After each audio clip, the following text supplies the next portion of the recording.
అండాల సంఖ్య క్వాలిటీ, వీర్యకణాల సంఖ్య క్వాలిటీ.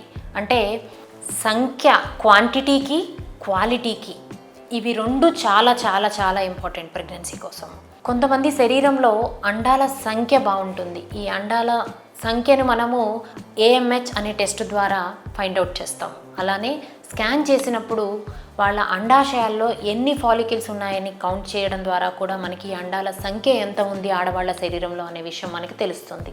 సంఖ్య ఎంత ఇంపార్టెంటో అండం యొక్క క్వాలిటీ కూడా అంత ఇంపార్టెంట్ అండి. సో ఈ క్వాలిటీ మీద ఎఫెక్ట్ చేసే అంశాలు ఏమేమి ఉన్నాయి?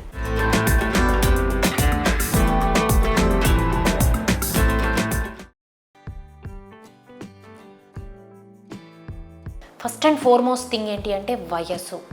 ఆడవారి వయస్సు 30 దాటిన తర్వాత అండాల సంఖ్య క్వాలిటీ ఇవి రెండు తగ్గిపోతూ ఉంటాయి. ఇక్కడ ఇంకొకటి ఏంటి అంటే చిన్న వయసులో కూడా అండాల క్వాలిటీ తక్కువ ఉండేవాళ్ళు ఉన్నారు.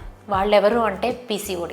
వీళ్ళకి అండాల సంఖ్య చాలా చాలా చాలా ఉంటుంది, కానీ అండం యొక్క క్వాలిటీ చాలా తక్కువగా ఉంటుంది. ఎందుకు అంటే వీళ్ళ అండాలు ప్రొలాంగ్డ్ చాలా కాలం నుంచి శరీరంలో అవసరం లేని మేల్ హార్మోన్స్కి ఎక్స్పోజ్ అవ్వడం వలన వీళ్ళ క్వాలిటీ చాలా తక్కువగా ఉంటుంది. అలానే వీర్య కణాలకు కూడా కంపల్సరీ నంబర్ ఒకటే ఇంపార్టెంట్ కాదండి ప్రెగ్నెన్సీకి. దాంట్లో కదలిక, మార్ఫాలజీ అంటే చూడడానికి కణము ఎలాగా ఉంది, దానిలో ఉన్న జెనెటిక్ మెటీరియల్ ఎంత ఇంటాక్ట్గా ఉంది అనే దాని మీద మగవాళ్ళు ప్రెగ్నెన్సీ ఇస్తారా లేదా, ఇచ్చిన తర్వాత అబార్షన్స్ కాకుండా దాని ప్రెగ్నెన్సీ ముందుకు వెళ్ళడానికి అక్కడ కూడా వీర్యకణం యొక్క క్వాలిటీ అనేది చాలా చాలా ఇంపార్టెంట్. సో ఇక్కడ మనము సంఖ్య ఎంత ఇంపార్టెంట్ అని అనుకుంటున్నామో దాని క్వాలిటీ కూడా అంతే ఇంపార్టెంట్. సో క్వాలిటీ మెయింటైన్ చేయాలి అంటే కంపల్సరీ మీ ఆహారపు అలవాట్లు, స్ట్రెస్ లేకుండా ఎంత ప్లెజెంట్గా పీస్ఫుల్గా మీరు లైఫ్ లీడ్ చేస్తారు, అలానే న్యూట్రిషియస్ డైట్, దాంట్లో vitamins, minerals rich diet, antioxidants plays a major role in deciding the quality of egg and sperm.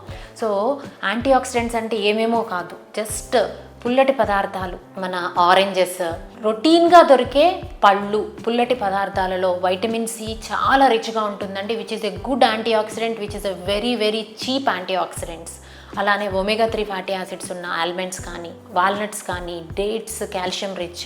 So మనకి నేచర్లో మన శరీరం కోసము నేచర్లో ఎంతో అద్భుతమైన ఆహార పదార్థాలు మన నేచర్ ఇస్తుంది. సో వాటిని మనము నెగ్లెక్ట్ చేయకుండా ప్రాపర్గా తీసుకుంటే క్వాంటిటీతో పాటు క్వాలిటీ కూడా మెయింటైన్ చేస్తూ ప్రెగ్నెన్సీ రావడం కోసం వచ్చే కష్టాలను తక్కువ చేసుకోవచ్చు.